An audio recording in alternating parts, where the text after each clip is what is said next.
Es uzskatu šo atbildi par pilnīgu Potsdamas deklarācijas pieņemšanu, kas paredz Japānas bezierunu kapitulāciju. 1945. gada augustā Japāna bija gandrīz sakauta. Vācija, tās galvenais sabiedrotais Otrajā pasaules karā, jau bija padevusies. Daudz Japānas pilsētas jau bija iznīcinātas nepārtrauktās bombardēšanas dēļ.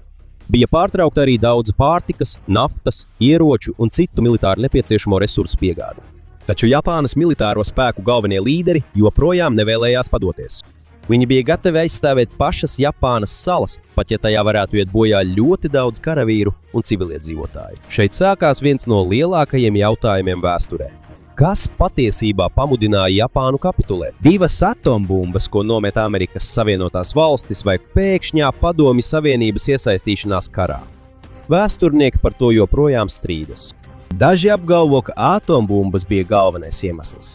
Tās parādīja, ka Amerikas Savienotās valstis spēja iznīcināt Japānas pilsētu ar vienu vienīgu bumbu. Citi uzskata, ka arī Padomju Savienības uzbrukums bija ļoti nozīmīgs iemesls. Tas notika laikā, kad Japāna vēl cerēja, ka Maskava varētu viņiem palīdzēt panākt vienošanos ar Amerikas Savienotajām valstīm un tās sabiedrotajiem. Lai saprastu šo diskusiju, vispirms ir jāapskata, kāda bija Japānas situācija pirms pirmās atombumbas nomešanas. 1945. gada 8. maijā nacistiskā Vācija padevās, un lielais karš Eiropā beidzās. Taču Āzijā un Klusā okeāna reģionā cīņas pret Japānu turpinājās. Japāna joprojām kontrolēja dažas teritorijas Ķīnā, Korejā, Dienvidaustrumāzijā un vairākas salas Klusajā okeānā. Tomēr tās kontrolētā teritorija strauji samazinājās. Pēc tam Amerikas Savienotās valstis un tās sabiedrotie atguva svarīgas salas un militārās bāzes. Amerikāņu spēki ieņēma arī Ivo Džimu un Okinavu. Okinava bija svarīga, jo tā atradās tuvu Japānas galvenajām salām. To varēja izmantot kā bāzi lielākai iebrukuma operācijai.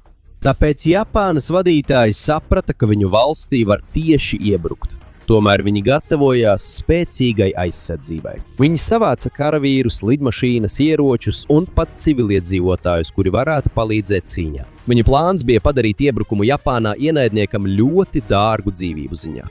Viņi cerēja, ka ja kritīs ļoti daudz amerikāņu karavīru, Amerikas Savienotās valstis varētu piekrist maigākam līgumam. Bija daži Japānas līderi, kuri vēlējās izbeigt karu, taču viņi nevēlējās bezjārunu kapitulāciju. Daži valdībā jau saprata, ka viņiem gandrīz nav iespējams uzvarēt. Viņu vidū bija arī premjerministrs Kantaro Suzuki, kurš bija Japānas valdības vadītājs kara pēdējos mēnešos. Taču, pat ja viņš vēlējās atrast veidu, kā izbeigt kaujas, viņš nebija gatavs uzreiz pieņemt visas pretinieku prasības. Japānas līderi vēlējās pārliecināties, ka imperators Hirohito paliks amatā.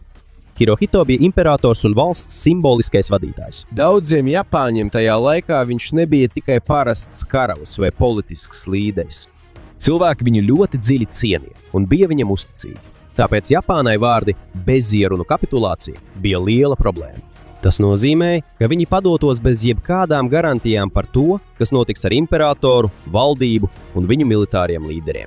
Bija vēl viena problēma, kas kavēja lēmumu pieņemšanu. Japānā lēmumu nepieņēma tikai viens cilvēks. Bija 6 visspēcīgāko līderu grupa, ko sauca par lielajiem 6.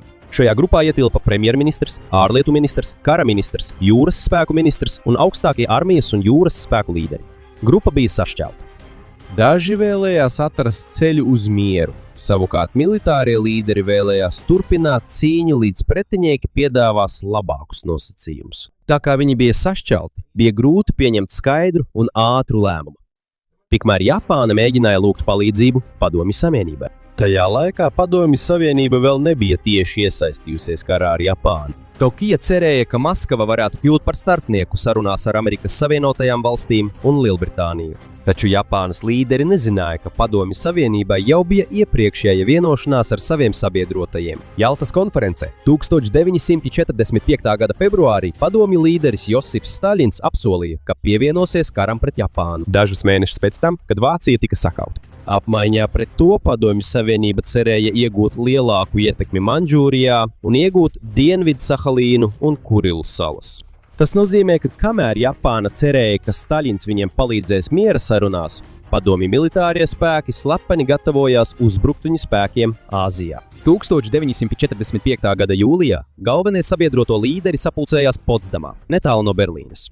Tur bija arī Amerikas prezidents Harijs Trūmens. Tur bija arī padomju līderis Josifs Stalins un Lielbritānijas līderi. Viens no svarīgākajiem jautājumiem, ko viņi apsprieda, bija, kā izbeigt karu pret Japānu. Kamēr Trūmens atradās konferencē, no Amerikas Savienotajām valstīm pienāca ļoti svarīga ziņa. Pirmais atombumbas izmēģinājums bija veiksmīgs. To sauca par trīsvienības izmēģinājumu. Tas notika 1945. gada 16. jūlijā Ņūmeksikā. Šī bumba tika izgatavota Manhetenas projekta ietvaros, kas bija slepena un ļoti liela Amerikas Savienoto valstu programma jauna veida ieroču izstrādē. Tā nebija parasta bumba. Tā izmanto kodola reakciju, lai dažu sekundžu laikā atbrīvotu milzīgu enerģiju. Pēc veiksmīgā testa Amerikas valdība saprata, ka tās rīcībā ir ierocis, kas ir spēcīgāks par visām iepriekš izmantotajām bumbām. 1945. gada 24. jūlijā Trūmens pastāstīja Staļinam, ka Savienotajām valstīm ir jauns ierocis ar ārkārtēju spēku. Viņš nesniedza sīkāku informāciju. Taču Staļins jau zināja par atoma projektu, jo padomju izlūkdienests ieguva slepenu informāciju no programmas iekšienes. Pēc 2 dienām Savienotās valstis, Lielbritānija un Ķīna izdeva Potsdamas deklarāciju. Tajā tika pavēlēts Japānai kapitulēt un atbruņot visus savus bruņotos spēkus. Ja Japāna atteiksies, deklarācija brīdināja, ka valsts saskarsies ar ātru un pilnīgu iznīcināšanu. Padomju Savienība neparakstīja deklarāciju, jo tā vēl bija neitrāla karā pret Japānu. Tajā dienā, kad tika publicēts dokuments, Japānas vadība atkal bija sašķelta. Daži vēlējās vispirms pieprasīt skaidrojumu, īpaši par imperatora likteni. Citi vēlējās noraidīt deklarāciju. Galu galā Japāna uzreiz nepieņēma prasību par kapitulāciju. Premjerministrs Suzuki izmantoja japāņu vārdu, kas varēja nozīmēt, ka viņi pagaidām ignorēs vai nesniegs nekādu komentāru. Taču Amerikas Savienotās valstis to saprata kā atteikumu. Tikmēr atombumba jau bija sagatavota. 1945. gada 6. augusta rītā pacēlās amerikāņu B-29 bumbvedējs, ko sauca Enola Gay. Tā mērķis bija Hirosima. Hirosima nebija nejauša pilsēta. Tā bija svarīgs militārais un sakaru centrs. Tur atradās militārās štābi, apgādes objekti un dislocēti karavīri. Taču tā bija arī liela pilsēta, kurā dzīvoja ļoti daudz civiliedzīvotāju. Aptuveni 8:15 no rīta Enola Gay nometa atombumbu, ko sauca par Little Boy. Tā eksplodēja gaisā 100 metru virs pilsētas. Tikai dažu sekundžu laikā parādījās ārkārtīgi spilgta gaisma un karstums. Pēc tam sekoja triecienvilnis, kas iznīcināja mājas, ēkas, skolas, veikalus un ielas. Daudzi cilvēki, kas atradās tuvu sprādziena centram, gāja bojā uzreiz. Citi guva smagus apdegumus ievainojumus un tika pakļauti radiācijas iedarbībai. Tiek lēsts, ka 10 000 cilvēku gāja bojā uzbrukuma dienā. Vēl vairāk cilvēku nomira nākamajās nedēļās, mēnešos un gados savainojumu un radiācijas ietekmes dēļ. Saskaņā ar Amerikas Savienoto Valstu Nacionālo arhīvu datiem uzreiz varēja būt gājuši bojā gandrīz 70 000 cilvēku, kamēr gandrīz visas ēkas aptuveni 1 jūdzes rādijusā no epicentra tika iznīcinātas vai smagi bojātas. Japānas valdība uzreiz nesaprata, kas noticis. Saziņa ar Hirošimu tika pārtraukta. Sākumā Tokijā nonāca tikai nedaudz skaidras informācijas. Militārie pat nosūtīja cilvēkus, lai noskaidrotu, kāpēc visa pilsēta pēkšņi apkūs. Kad viņi ieradās, viņi ieraudzīja iznīcības apmērus. Izrādījās, ka tika izmantota tikai viena bumba, taču tās nodarītais postījums bija pielīdzināms milzīgam gaisa uzbrukumam.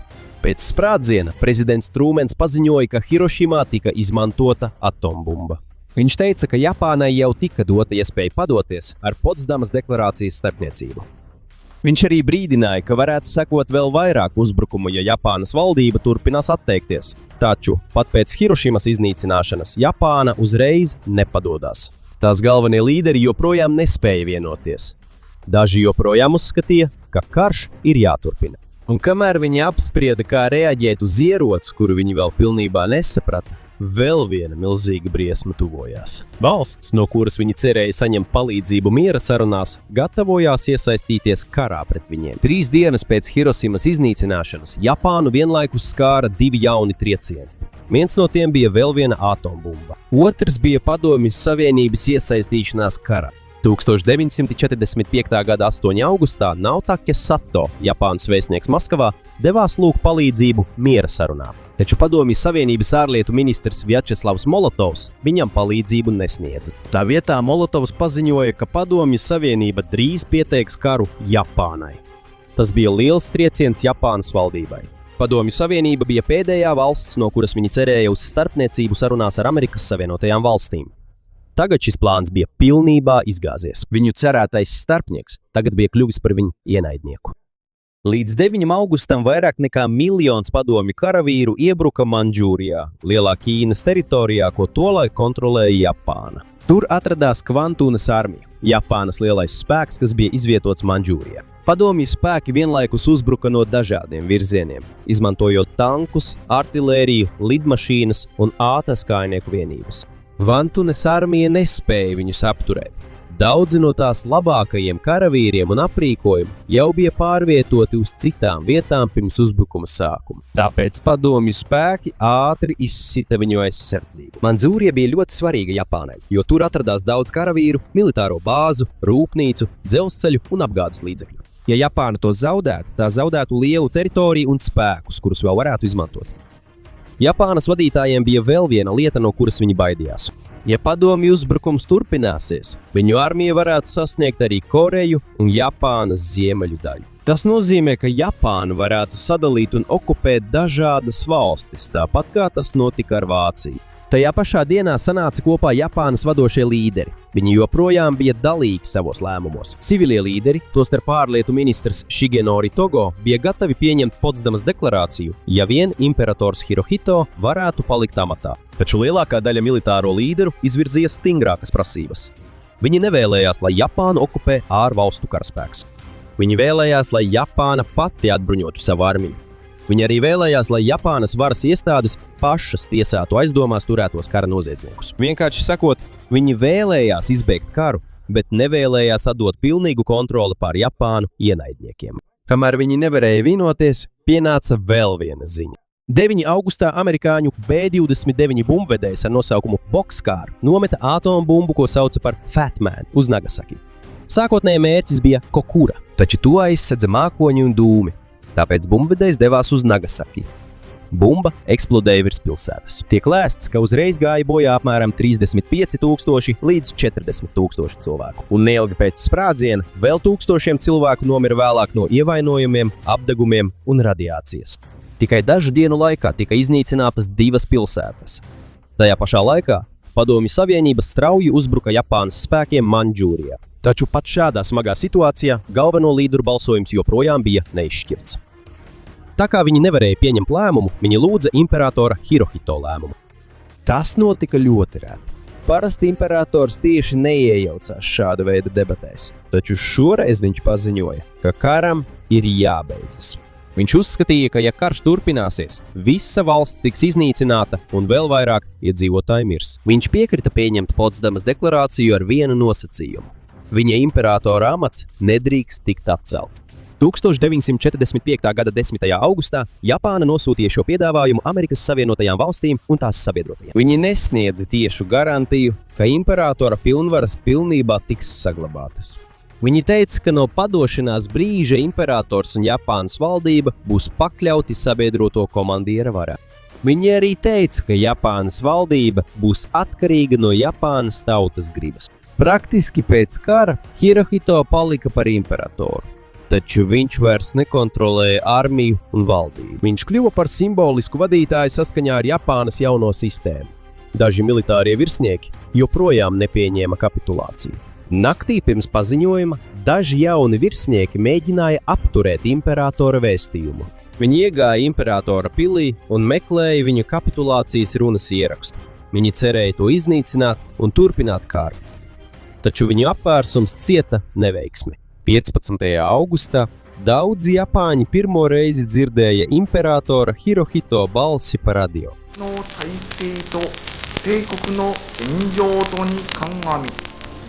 Cerību, cerību, cerību. Cerībā uz cerību. Viņš tieši neizmantoja vienkāršo vārdu padoties.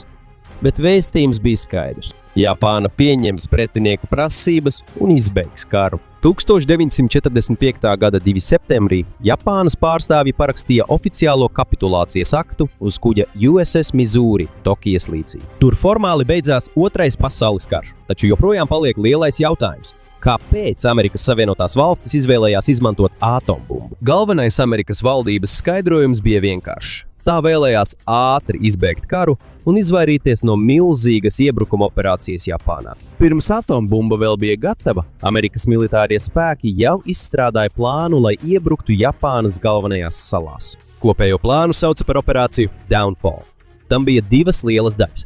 Pirmā bija operācija Olympic. Šī plāna mērķis bija izsēdināt sabiedroto karaspēku Japānas dienvidu salā Kjušu 1945. gada novembrī. Kad viņi būtu ieguvuši bāzes tur, sekot operācija Coronet. Tā būtu lielā iebrukuma operācija Tokijas tuvumā. 1946. gadā taču Japāna zināja, ka iebrukums tuvojas, tāpēc viņi izveidoja savu aizsardzības plānu, ko sauca par Ketsugo. Japāņu komandieri zināja, ka ir gandrīz neiespējami pilnībā uzvarēt Savienotās valstis. Viņa plāns bija padarīt iebrukumu pēc iespējas grūtāku un asiņaināku. Viņi izvietotu ļoti daudz karavīru, lidmašīnu, kamikadzes lidmašīnu un civiliedzīvotāju novērotāju. Tas viss, lai aizsargātu vietas, kur sabiedroto karaspēks iespējams varētu izsēsties. Viņi cerēja, ka ja Amerikas zaudējumi būs ļoti lieli, tā būs spiesta noslēgt mieru uz labvēlīgākiem nosacījumiem Japānai. Amerikas Savienotajām valstīm bija pamats baidīties no šī plāna. Iwo Jima un Okinava amerikāņu spēki redzēja, cik nikni Japāņu armija cīnījās, pat ja bija skaidrs, ka viņi zaudēs. Tikai Okinavā vien vairāk nekā 10 000 amerikāņu karavīru tika nogalināti vai pazuda bez vēsts, un 10 000 tika ievainoti. Arī Japānas pusē bija milzīgi zaudējumi, tostarp daudzi civiliedzīvotāji. Nav neviena droša skaitļa, cik cilvēku varētu iet bojā iebrukumā Japānā. Aplēses atšķīrās, jo plānotāji vēl nezināja, cik ilgs kaujas, cik spēcīga būs patiesā aizsardzība un cik daudz civiliedzīvotāju iesaistīsies. Bija arī zemākas aplēses. Bija arī aplēses, ka amerikāņu kritušo un ievainoto skaits varētu sasniegt 100 000, ja visa operācija ieilgtu. Tāpēc lēmumā svarīgs nebija tikai precīzs skaits. Svarīgākais bija tas, ka amerikāņu līderi ticēja, ka iebrukums būs ārkārtīgi asiņains. Prezidentam Harijam Trūmenam atombumba bija veids, kā izbeigt karu pirms būtu jāuzsāk iebrukums. Bija arī sabiedrības spiediens. Amerika bija nogurusi pēc daudziem kara gadiem. Ģimenes vēlējās, lai viņu karavīri atgrieztos mājās. Taču viņi arī nevēlējās piedāvāt Japānai piekāpīgu vienošanos. Pēc Pearl Harboras un ilgstošajām cīņām Klusajā okeānā, tāpēc vēsturniekiem, kuri atbalsta galveno skaidrojumu, bumbas tika izmantotas, lai piespiestu Japānu nekavējoties kapitulēt un izvairītos no vēl lielākiem zaudējumiem abās pusēs. Taču ir arī citi vēsturnieki, kuri nav pārliecināti, ka tas ir vienīgais iemesls. Viņuprāt, Amerikas Savienotās valstis jau domāja arī par nākamo problēmu pēc Otrā pasaules kara – Padomju Savienību. Pirms veiksmīgā atombumbas izmēģinājuma Amerika vēlējās Padomju Savienības spēku palīdzību cīņā pret Japānu. Taču, kad Trūmens uzzināja, ka jaunais ierocis darbojas, viņa nepieciešamība pēc Staļina palīdzības samazinājās.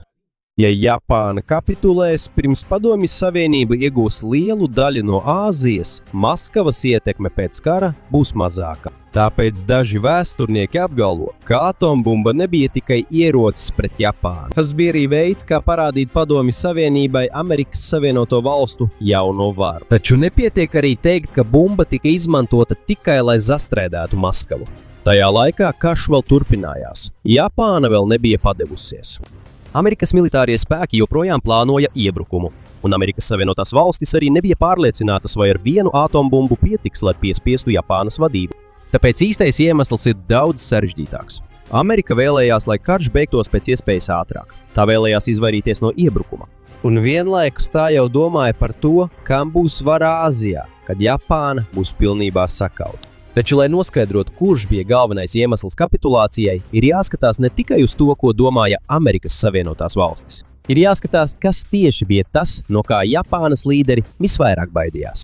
Ātoma bumbas, padomju iebrukums vai abu šo draudu vienlaicīga parādīšanās, ko viņi vairs nespēja apturēt. Šeit debates kļūst īpaši karstas. Kāpēc Amerikas Savienotās valstis steidzās izmantot atombumbu, ja Padomju Savienība tāpat iesaistīsies karā? Saskaņā ar dažiem vēsturniekiem, prezidents Harijs Trūmens vēlējās izbeigt karu pirms Padomju Savienība iegūst lielāku kontroli pār Āziju. Sākumā Amerikai bija svarīga padomju militārā palīdzība. Taču pēc tam, kad pirmais atombumbas izmēģinājums bija veiksmīgs, Trūmenam radās cita iespēja piespiest Japānu kapitulēt. Amerikas valdība arī baidījās no pieaugošās padomju līdera Josifa Staļina varas. Pēc Vācijas sakāves Padomju Savienība kontrolēja lielu daļu Austruma Eiropas. Savienotās valstis bija noraizējušās, ka tas pats varētu notikt arī Āzijā. Ja padomju armija dziļi ieiet Mandžūrijā, Korejā un Japānas salās, tā varētu pieprasīt savu daļu reģionu okupācijā un pārvaldībā. Tāpēc dažu vēsturnieku prāt atombumbas vēstījums nebija adresēts tikai Japānai. Tas arī parādīja Padomju Savienībai, ka Amerikai ir jauns ierocis, kuru tajā laikā nevarēja pārspēt. Taču ne visi vēsturnieki tam piekrīt. Nav pārliecinošu pierādījumu, ka atombumbas galvenais mērķis bija tikai iebiedēt Padomju Savienību. Karš vēl turpinājās. Japāna vēl nebija padevusies, un abas puses joprojām gatavojās iespējamai iebrukumam. Ir arī diskusijas par Potsdamas deklarāciju. Pirms atombumbas nomešanas daži amerikāņu amatpersonas vēlējās Japānai skaidri pateikt, ka imperators varētu palikt amatā arī pēc kapitulācijas. Viņi zināja, cik svarīgs imperators Hirohito ir Japānas tautai un valdībai, taču tas netika skaidri iekļauts deklarācijā. Dažiem vēsturniekiem šķiet, ka ja Amerika būtu uzreiz garantējusi imperatora palikšanu, Japāna varbūt būtu padevusies agrāk. Taču citi vēsturnieki uzskata, arī tad nebūtu nekādas pārliecības. Šeit Japānas militārie spēki varētu domāt, ka Amerika kļūst vājāka, un viņi varētu prasīt vēl vairāk nosacījumu. Arī stingrie Japānas militārie līderi nerādīja, ka būtu gatavi padoties pirms notikumiem augustā. Lai gan daudzas pilsētas bija iznīcinātas un trūka apgādes, un lai gan jūras blokāde bija ļoti stingra, viņi joprojām vēlējās turpināt cīņu. Tāpēc mēs atgriežamies pie vissvarīgākā jautājuma. Kas patiesībā mainīja Japānas domas? Vienai diskusijas pusē atombumbas bija galvenais iemesls. Hirosima un Nagasaki parādīja, ka Amerika spēja iznīcināt veselu pilsētu ar tikai vienu bumbu. Japānas līderi arī nezināja, cik vēl bumbu ir Amerikas Savienotajām valstīm. Viņi varēja domāt, ka nākamā būs Tokija vai kāda cita liela pilsēta. Viņi arī zināja, ka viņiem nav nekādas aizsardzības pret šādu ieroci. Pat ja viņi turpinātu Ketsugo aizsardzības plānu, Amerika varētu vispirms bombardēt viņu pilsētas, pirms iebrukums vispār sāktos. Imperatora Hirohito vēstījumā arī bija skaidri norādīts, ka viens no galvenajiem iemesliem viņa lēmumam bija jaunā bumba ar neparastu spēku. Viņš vēlējās izvairīties no vēl vienas pilsētas iznīcināšanas un pilnīgas valsts sagraušanas. Taču ir arī citi vēsturnieki, kuri apgalvo, ka lielāka ietekme bija Padomju Savienības iesaistīšanai. Pirms tam Japāna vēl cerēja izmantot Maskavu kā starpnieku. Viņi plānoja lūgt miera līgumu, kas būtu vieglāks nekā bezjārunu kapitulācija. Kad Padomju Savienība pieteica karu, šī cerība pilnībā zuda. Maskava vairs nevarēja būt starpnieks, jo tā jau bija kļūsi par ienaidnieku. Japānas līderiem vēl biedējošāk bija iespēja, ka Padomju armija varētu iebrukt pašās Japānas salās. Ja tas notiktu, valsts varētu tikt sadalīta tāpat kā Vācija. Komunisms varētu izplatīties, un imperators un viņa ģimene varētu pilnībā pazust. Šiem vēsturniekiem Japānas militārie spēki varēja izturēt pilsētu iznīcināšanu, jo daudzas pilsētas jau bija iznīcinātas parasto bombardēšanu laikā. 1945. gada martā amerikāņu bumbvedēji nodedzināja lielu daļu Tokijas. Desmitiem tūkstošu cilvēku gāja bojā vienas nakts laikā. Tāpēc, lai gan atombumba bija savādāka un daudz spēcīgāka, Japānas līderiem plaša mēroga iznīcināšana un civiliedzīvotāju bojāja vairs nebija nekas jauns. Padomju iebrukums sagrāva viņu atlikušos militāros un politiskos plānus. Vairs nebija neviena starpnieka. No ziemeļiem uzbruka jauns liels karaspēks un pastāvēja draudi, ka viņu valsti okupēs divas dažādas lielvaras. Taču ir grūti arī apgalvot, ka atombumbām nebija liela ietekme. Pēc Hirosimas tiem līderiem, kuri vēlējās padoties, radās iemesls teikt, ka Japāna nav saskārusies ar parastu sakāvi. Viņi tika sakauti ar ieroci, ko viņu valsts vēl nespēja neizgatavot, neapturēt. Tas palīdzēja militāriem spēkiem pieņemt kapitulāciju, nesakot tieši, ka viņi tika sakauti tikai parastā kaujā. Vienkārši sakot, abas situācijas varēja radīt atšķirīgu ietekmi. Padomju iebrukums sagrāva Japānas pēdējo stratēģiju. Savukārt atombumbas deva skaidru un biedējošu iemeslu nekavējoties izbeigt karu. Ir arī jautājums, vai bija vēl kāds veids, kā izbeigt karu, neizmantojot atombumbas. Amerika varēja turpināt jūras blokādi un parasto bombardēšanu, taču tā nebūtu miermīlīga iespēja. Daudz Japāņu civiliedzīvotāji varētu būt miruši no bada, ugunsgrēkiem, slimībām un turpinātiem gaisa uzbrukumiem. Nogalināšana varētu būt turpinājusies arī Ķīnā, Korejā, Dienvidaustrumāzijā un citās teritorijās, kuras vēl kontrolēja Japāna. Amerika varēja arī vienkārši gaidīt pilnu Padomju Savienības iebrukuma ietekmi. Taču pastāvēja risks, ka Padomju Savienības kontrole Āzijā varētu paplašināties un Japāna tiktu pilnībā sadalīta. Un ja neviena no šīm metodēm nestrādātu, tad galīgais plāns būtu sabiedroto iebrukums, kas noteikti radītu milzīgus zaudējumus abās pusēs. Tāpēc nav vienkāršas atbildes, kas teiktu, ka tikai viens notikums izbeidza karu. Arī dokumenti un tā laika līderu paziņojumi ir atšķirīgi. Ir paziņojumi, kuros teikts, ka viņi vairāk baidījās no atombumbas.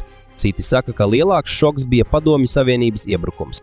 Ir arī memoāri, kas rakstīti pēc kara, kad daži līderi jau mēģināja attaisnot savas rīcības vai izvairīties no atbildības. Skaidrs ir tas, ka Japāna pēc Hirosimas vien vēl nebija padevusies. Situācija mainījās, kad gandrīz vienlaicīgi notika Padomju Savienības kara pieteikums un tika nomesta otrā atombumba. Pēc tam tieši iejaucās imperators Hirohito un izvēlējās izbeigt karu. Saskaņā ar Nacionālās drošības arhīva publiskotajiem dokumentiem, daži Japānas līderi uzskatīja atombumbu un Padomju Savienības kara pieteikumu par kopīgiem iemesliem, kas pātrināja kapitulāciju.